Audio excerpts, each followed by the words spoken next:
उत्तर प्रदेश के मुख्यमंत्री योगी आदित्यनाथ मंगलवार शाम को मुंबई आ रहे हैं। बुधवार को उन्हें बॉलीवुड और टीवी उद्योग से जुड़े कई अभिनेताओं से मिलने की उम्मीद है। वे उत्तर प्रदेश में प्रस्तावित फिल्म सिटी उत्पादन के बारे में विशेषज्ञों के साथ चर्चा करेंगे।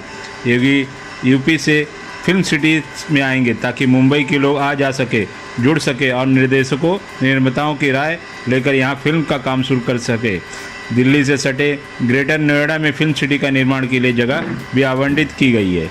2 दिसंबर को योगी देश के कुछ बड़े उद्योगपतियों और बैंकरों से मिलने वाले हैं। इस दौरान वे राज्य में निवेश, प्रस्तावित फिल्म सिटी और वित्त शहर पर चर्चा करेंगे। सीएम प्रतीकात्मक रूप से लखनऊ नगर निगम का बीएसआई में शुभारंभ करेंगे। योगी की मुंबई यात्रा पर एनसीपी सांसद सुप्रिया सुले ने कहा कि केंद्र द्वारा मुंबई के महत्व को कम करने के प्रयास किए जा रहे हैं। उन्होंने कहा कि अगर सीएम योगी यूपी में बॉलीवुड की तरह फिल्में सिटी बनाना चाहते हैं तो उन्हें शुभकामनाएं उनके साथ हैं। सुप्रिया उत्तर प्रदेश के मुख्यमंत्री योगी आदित्यनाथ मंगलवार शाम को मुंबई आ रहे हैं। बुधवार को उन्हें बॉलीवुड और टीवी उद्योग से जुड़े कई अभिनेताओं से मिलने की उम्मीद है। वे उत्तर प्रदेश में प्रस्तावित फिल्म सिटी उत्पादन के बारे में विशेषज्ञों के साथ चर्चा करेंगे। योगी यूपी से फिल्म सिटी में आएंगे ताकि मुंबई के लोग आ जा सके, जुड़ सके और निर्देशकों निर्माताओं की राय लेकर यहां फिल्म का काम शुरू कर सके। दिल्ली से सटे ग्रेटर नोएडा में फिल्म सिटी का निर्माण के लिए जगह भी आवंटित की गई है। 2 दिसंबर को योगी देश के कुछ बड़े उद्योगपतियों और बैंकरों से मिलने वाले हैं। इस दौरान वे राज्य में निवेश, प्रस्तावित फिल्म सिटी और वित्त शहर पर चर्चा करेंगे। सीएम प्रतीकात्मक रूप से लखनऊ नगर निगम का बीएसआई में शुभारंभ करेंगे। योगी की मुंबई यात्रा पर एनसीपी सांसद सुप्रिया सुले ने कहा कि केंद्र द्वारा मुंबई के महत्व को कम करने के प्रयास किए जा रहे हैं। उन्होंने कहा कि अगर सीएम योगी यूपी में बॉलीवुड की तरह फिल्में सिटी बनाना चाहते हैं तो उन्हें शुभकामनाएं उनके साथ हैं। सुप्रिया सुले ने कहा कि कोई भी बॉलीवुड और मुंबई के प्यार और विश्वास को चोट नहीं पहुंचा सकता। कांग्रेस ने सीएम योगी आदित्यनाथ के मुंबई दौरे को लेकर गंभीर आरोप लगाए। महाराष्ट्र कांग्रेस के प्रवक्ता सचिन सावंत ने आशंका व्यक्त की कि महाराष्ट्र में उद्योगपतियों और बॉलीवुड फिल्म निर्माताओं को धमकी दी जा सकती है। इसके लिए मुख्यमंत्री उद्धव ठाकरे और महाविकास आघाड़ी सरकार को राज्य के उद्योगपतियों और फिल्म निर्माताओं की सुरक्षा पर विशेष ध्यान देना चाहिए। महाराष्ट्र भाजपा अध्यक्ष चंद्रकांत पाटिल ने कहा कि मुंबई एक बॉलीवुड शहर है और कोई भी इसे नहीं ले सकता और ले जा सकता है। अगर कहीं अच्छी सुविधा है तो लोग वहां भी शूटिंग कर सकते हैं।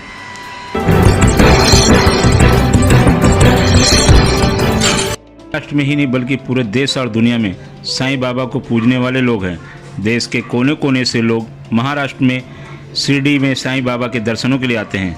लेकिन अब शिरडी साईं मंदिर संस्थान ने भक्तों से मंदिर में भारतीय परिधान पहनकर आने की अपील की है। संस्थान का कहना है कि कुछ दिनों से यह शिकायत आ रही है कि कुछ महिला श्रद्धालु छोटे कपड़े पहनकर दर्शन के लिए आ रही हैं। राज्य में अनलॉक से अंतर्गत मंदिरों को भक्तों के लिए फिर से खोला गया है। शिरडी साईं बाबा को भी भक्तों के लिए खोला गया।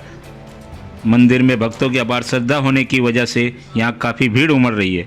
मंदिर प्रशासन ने सभी लोगों से कोरोना के नियमों के पालन की गुजारिश की है।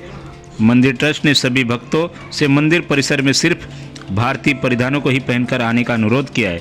मंदिर ट्रस्ट ने परिसर में इस बाबत नोटिस भी लगाया है। ट्रस्ट के मुताबिक कई लोगों की शिकायत आने के बाद उन्होंने यह कदम उठाया। मंदिर में भक्तों की भीड़ को नियंत्रित न कर पाने की खबरें सामने आ रही हैं। 17 नवंबर को ऑनलाइन दर्शन का प्रयास भी तकनीकी खामियों की वजह से पूरी तरह से सफल नहीं हो पाया था। कोरोना के खतरे से अभी बाहर नहीं निकल पाया है। ऐसे में बचाव के सभी उपायों को सख्ती से लागू करना बहुत जरूरी है।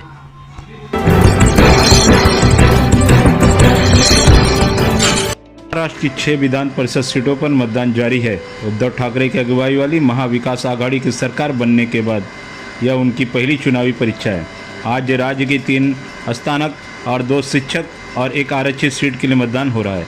सभी स्थानों पर शिवसेना, कांग्रेस और एनसीपी का गठबंधन भाजपा के सामने मैदान में है। केंद्रीय मंत्री नितिन गडकरी, पूर्व सीएम और विपक्ष के नेता देवेंद्र फडणवीस सहित कई दिग्गजों ने अपने भाषण का इस्तेमाल अब तक किया। मतदान शाम 6 बजे तक होना है। विधान परिषद की 6 सीटों पर होने वाले चुनाव में वोटों की गिनती 3 दिसंबर को होगी। साल 2019 के विधानसभा चुनाव के बाद महाविकास आघाड़ी का जन्म हुआ और उसके बाद लॉकडाउन लग गया। लॉकडाउन के बाद यह राज्य में पहला बड़ा चुनाव है। बतौर सीएम कोटक के नेतृत्व में पहला चुनाव है, इसलिए उनके इस अग्नि परीक्षा के रूप में देखा जा रहा है। भारतीय जनता पार्टी में 4 सीटों पर अपने उम्मीदवार उतारे हैं। महाराष्ट्र विधान परिषद के चुनाव में बीजेपी ने 4 सीटों पर अपने उम्मीदवार उतारे हैं और 1 सीट पर निर्दलीय को समर्थन किया है। वहीं महाविकास आघाड़ी 5 सीटों पर चुनाव लड़ रही है, जिसमें शरद पवार के नेतृत्व वाली एनसीपी 2 और कांग्रेस 2 सीटों पर और उद्धव ठाकरे के नेतृत्व वाली शिवसेना 1 सीटों पर चुनाव लड़ रही है।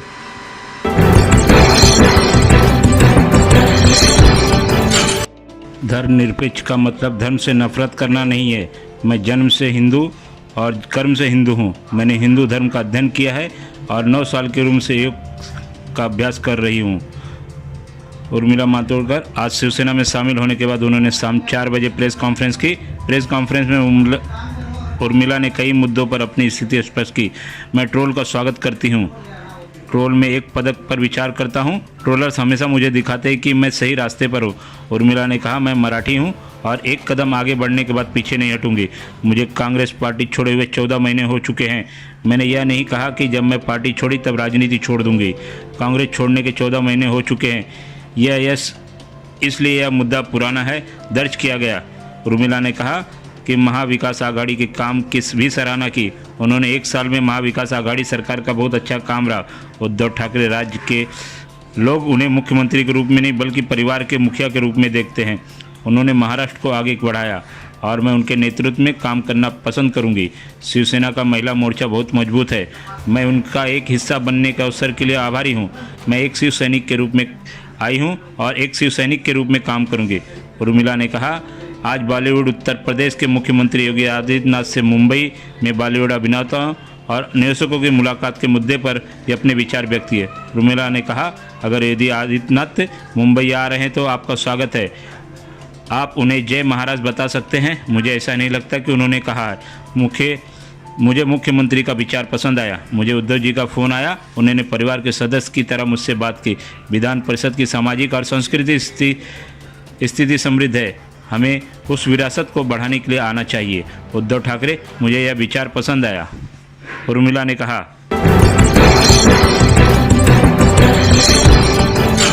1.5 साल से मुंबई कांग्रेस का कोई अध्यक्ष नहीं। एकनाथ गायकवाड़, जिनकी उम्र 80 वर्ष से अधिक है, वर्तमान में मुंबई कांग्रेस के रूप में कार्यरत हैं।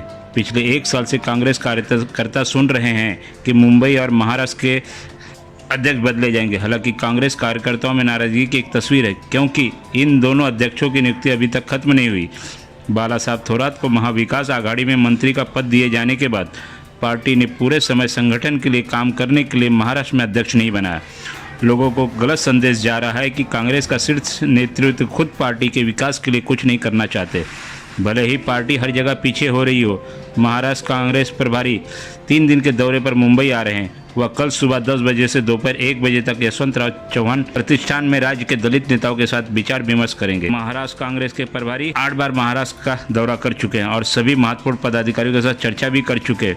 वह पिछले साल अक्टूबर में मुंबई और फिर 17 नवंबर को दिवाली के दूसरे दिन आए थे। उन्होंने मुंबई कांग्रेस अध्यक्ष और आगामी नगर पालिका चुनावों के बारे में मुंबई के प्रख्यात कांग्रेस नेताओं के साथ चर्चा की। 19 तारीख को पाटिल दिल्ली जाकर एक रिपोर्ट दी है। हालांकि 2022 में मुंबई। वहीं कांग्रेस के पदाधिकारी पूछ रहे कि नाना पटोले विधानसभा अध्यक्ष, पूर्व मुख्यमंत्री पृथ्वीराज चौहान, महाराष्ट्र कांग्रेस अध्यक्ष और डॉक्टर अमरजीत सिंह मन्हास और मजदूर नेता भाई जगताप के नामों पर चर्चा हो रही है। समझा जाता है कि मन्हास के नाम पर सर्वसम्मति है। अगर पार्टी कांग्रेस संकट मोचन अहमद पटेल के निधन के 3-4 दिनों के भीतर एक नए कोषाध्यक्ष की नियुक्ति करती है तो संगठन में मुंबई अध्यक्ष नियुक्त करने में कितने साल लगते हैं। हालांकि 23 वरिष्ठ नेताओं के पत्र लिखे हैं, क्योंकि अध्यक्ष को अखिल भारतीय स्तर पर नियुक्त नहीं किया गया था। पदाधिकारियों का मानना है कि पार्टी अभी भी अपने प्रारंभिक अवस्था में गुरुदास कामत के निधन, प्रिया दत्त, मिलिंद देवड़ा की गुटनिरपेक्षता और पार्टी की गैर भागीदारी, संजय निरुपम के विवादास्पद बयान और पुराने और वरिष्ठों के जाने के साथ साथ प्रसिद्ध उर्मिला मातोंडकर की विदाई आज पार्टी में जा रही है। हालांकि पूर्व मंत्री ने कहा कि पार्टी को अभी तक अपने अध्यक्ष की घोषणा करने का समय नहीं मिल पा रहा है और पार्टी का मार्ग अव्यवस्थित है। जबकि एनसीपी अध्यक्ष शरद पवार को पार्टी प्रदेश अध्यक्ष के रूप में नियुक्त करती है तो वह पृथ्वीराज चौहान जैसे अनुभवी नेता क्यों नहीं होते, यह सवाल आम कार्यकर्ता पूछ रहे हैं। भिवंडी तालुका के वर्जेश्वरी अंबाड़ी रोड पर सोमवार की सुबह तेज गति से जा रहे एक डंपर ने सावरोली गांव के पास एक के बाद एक सहित 4 वाहनों को टक्कर मारकर क्षतिग्रस्त कर दिया। इस दुर्घटना में एक टेम्पो चकनाचूर हो गया। उसके चालक की घटनास्थल पर ही मौत हो गई। बताया गया है कि डंपर चालक शराब के नशे में था, जिससे उसका वाहन पर नियंत्रण नहीं रहा और भयंकर दुर्घटना हो गई। स्थानीय नागरिकों ने डंपर चालक को पकड़कर अंबाड़ी नाका पुलिस के हवाले कर दिया। पुलिस के अनुसार दिघासी निवासी वाले टेम्पो चालक यशवंत पाटिल टेम्पो में सब्जी भाजी ले जा रहा था। सोमवार की सुबह अंबाड़ी से वैजेश्वरी की तरफ जा रहे थे। उसी समय वैजेश्वरी की ओर से काफ़ी तेज गति से आ रहे डंपर ने टेम्पो को टक्कर मार दी। टक्कर इतनी तेज थी कि टेम्पो के परकच्चे उड़ गए और चालक यशवंत पाटिल की घटनास्थल पर ही मौत हो गई। टक्कर के बाद डंपर चालक वाहन सहित वहां से भागने लगा और आगे जाकर एक स्विफ्ट कार एवं अन्य 2 टेम्पो को टक्कर मारते हुए झिड़के फाटा के पास एक बाइक सवार को भी रौंद डाला। इस दौरान वहां मौजूद लोगों ने नशे के चूर डंपर चालक माधव ठगे को पकड़कर पुलिस के हवाले कर दिया। घटना के बाद अंबाड़ी नाका पुलिस चौकी के लोगों की भीड़ जुड़ गई और डंपर चालक पर कड़ी कार्रवाई की मांग करने लगी। फिलहाल पुलिस ने आरोपी को गिरफ्तार कर आगे की कार्रवाई शुरू कर दी है।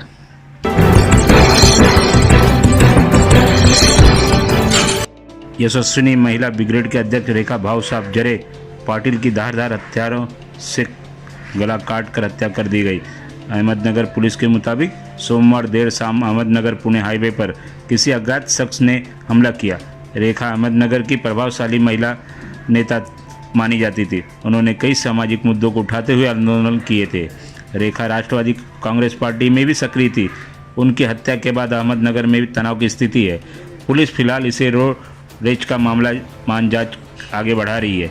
रेखा जरे अपनी कार से अहमदनगर आ रही थी। उप विभागीय पुलिस अधिकारी विशाल धुमे ने बताया कि कार में डॉक्टर रेखा के साथ उनकी मां और बेटा भी थे। हाईवे पर सिरूर गांव के पास एक बाइक सवार ने उनकी कार में टक्कर मार दी। इसके बाद दोनों के बीच कहासुनी हो गई। इतने में बाइक सवार एक युवक ने धारदार हथियार से रेखा जरे के गले पर हमला कर दिया और मौके से फरार हो गया। पुलिस के मुताबिक हमले में के बाद उन्हें अस्पताल लाया गया था, लेकिन तब तक उनकी मौत हो चुकी थी। उधर वारदात के बाद बाइक सवार दोनों हत्यारे आराम से वहां से निकल गए और भीड़ होने के बावजूद किसी ने उन्हें रोकने का प्रयास नहीं किया।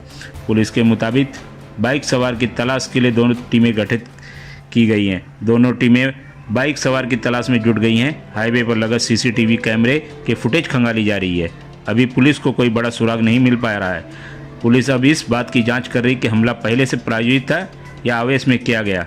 रेखा जरे की हत्या की जानकारी मिलते ही एनसीपी के स्थानीय विधायक संग्राम जगताप जिला अस्पताल पहुंचे और घटना की जानकारी ली। महिलाओं के सशक्तिकरण के लिए यशस्वी महिला ब्रिगेड कई साल से काम कर रही थी।